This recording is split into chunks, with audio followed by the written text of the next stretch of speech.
সুপ্রিয় এইচএসসি পরীক্ষার্থী বা যারা এইচএসসিতে পড়াশোনা করো, আশা করি তোমরা সবাই ভালো আছো।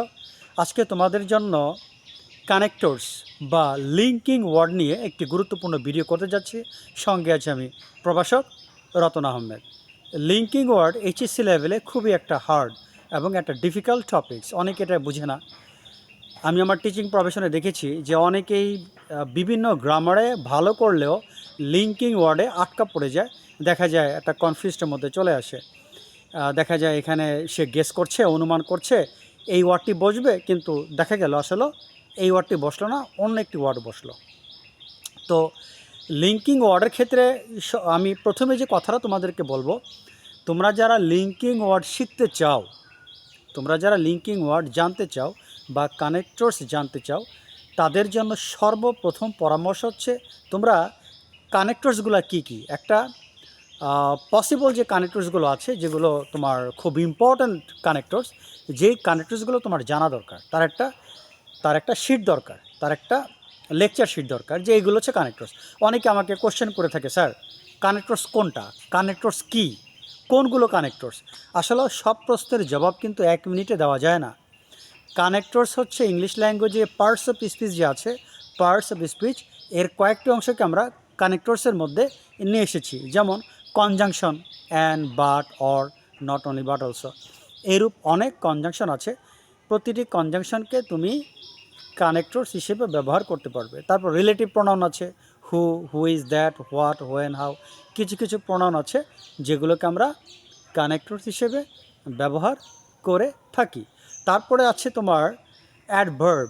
যে কোনো অ্যাডভার্বে কানেক্টরস হতে পারে, যে কোনো অ্যাডভার্ব, নাও, নেভার, অলওয়েজ, হ্যাঁ, এভরিহোয়ার, বিভিন্ন টাইপের অ্যাডভার্ব আছে যেগুলো তোমরা বিভিন্ন বেসিক গ্রামারের বইতে পাবে।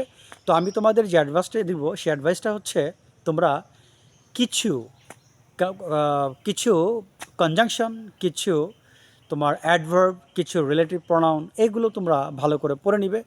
তারপরে কিছু ফ্রেজ আছে, এটা কিন্তু কানেক্টরস, যেমন in spite of, in Liu of, নানান ধরনের ফ্রেজ আছে।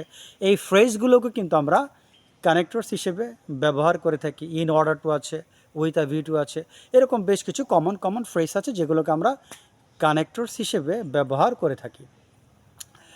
আরও অনেক কানেক্টরস আছে, নট অনলি বাট অলসো আছে, তারপর বিসাইডস আছে, মোর ওভার আছে। আসলে এত কিছু বলে তোমাদের খেয়াল থাকবে না।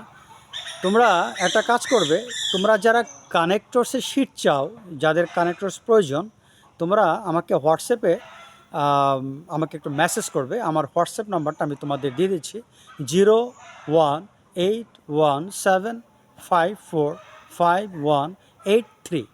এই নাম্বারটা আমার হোয়াটসঅ্যাপ আছে, আমি তোমাদেরকে হোয়াটসঅ্যাপে শিটটা দিয়ে দিব যে কানেক্টরসগুলো মেইনলি কী কী।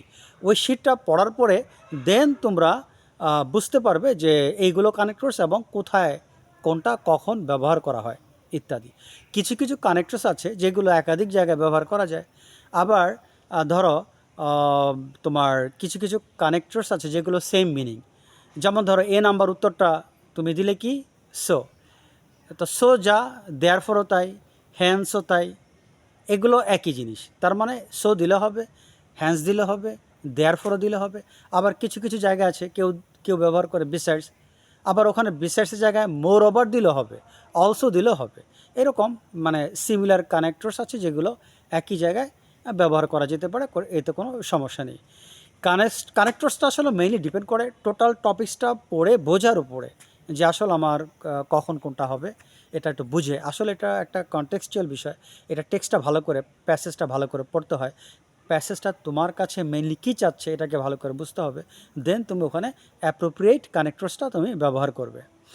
কানেক্টরসের ব্যাপারে একটা মেজর কোশ্চেন প্রায় সময় আমি পেয়ে থাকি, আমার স্টুডেন্ট আমাকে বলে থাকে, স্যার আমার ফ্রেন্ড এ নাম্বারে দিয়েছে বিসাইডস, আরেকজন ফ্রেন্ড পরীক্ষার সময় দিয়েছে মোর ওভার, আরেকজন ফ্রেন্ড পরীক্ষার সময় দিয়েছে অলসো। স্যার এখানে তো অ্যান্সার ভ্যারি করছে, কার অ্যান্সারটা সঠিক হবে?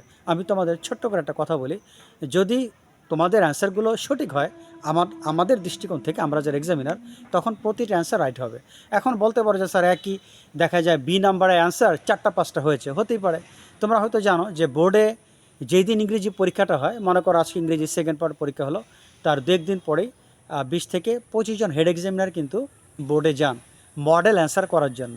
তো দেখা যায় ওই 20 জন বা 25 জন হেড এক্সামিনার যে উত্তরটা করলেন, সে উত্তরগুলো দেখা যায় একটু ভ্যারি করতে পারে। দেখা যায় একজন এক্সামিনার বি নাম্বারে এটা দিয়েছে, আরেকজন এক্সামিনার বি নাম্বার এটা দিয়েছে। এভাবে একটা অ্যান্সার অনেকগুলো হতে পারে, একটা কোশ্চেনের উত্তর অনেকগুলো হতে পারে। এভাবে অ্যান্সারগুলো ভেরি করে, কারণ অনেক এক্সামিনার উত্তরগুলো করে। তখন বোর্ড করে কি, সবার উত্তর কি বোর্ড অ্যাকসেপ্ট করে, কারণ সবাই যোগ্যতা সম্পন্ন টিচার, সবার উত্তরকে বোর্ড গ্রহণ করে। তখন বোর্ড একটা মডেল অ্যান্সার তৈরি করে। আমরা যখন বোর্ডে খাতা আনতে যাই, আমাদের খাতার সাথে মডেল অ্যান্সারটা দিয়ে দেওয়া হয়। ওই মডেল অ্যান্সারে যদি কোনো প্রশ্নের উত্তর একাধিক হয়, তখন অবলিক অবলিক অবলিক দিয়ে একাধিক অ্যান্সার দিয়ে দেয়। যেমন ধরো এ নাম্বারে বোর্ড 5টা অ্যান্সার দিয়ে দিল কানেক্টরসের, এটা অথবা এটা অথবা এটা অথবা এটা, এইভাবে বোর্ড একটা অ্যান্সার দিয়ে দেয়। তারপরে যদি এমনও তুমি একটা অ্যান্সার ব্যবহার করলে যে অ্যান্সারটা বোর্ড প্রদত্ত অ্যান্সারের সাথে মিলছে না, তারপরও বোর্ডের একটা ইনস্ট্রাকশন আছে, সেটা হচ্ছে কি, যে সম্মানিত পরীক্ষকগণ, আপনারা এটি একটি নমুনা উত্তরপত্র মাত্র, যদি এর বাইরেও কোনো অ্যান্সার আপনার কাছে গ্রহণযোগ্য মনে হয়, তার জন্য নম্বর দিতে অনুরোধ করা গেল। তখন আমরা দেখি যে আসলে তোমার অ্যান্সারটা অ্যাকসেপ্টেবল কিনা। তো যাই হোক, কানেক্টরস নিয়ে ছোট পরিসরে আজকের ভিডিও এখানে শেষ করছি। তোমরা ভালো থাকো, আর আমার চ্যানেলটি ভালো থাকলে তোমরা সাবস্ক্রাইব করবে। আজ এ পর্যন্ত, আল্লাহ হাফেজ।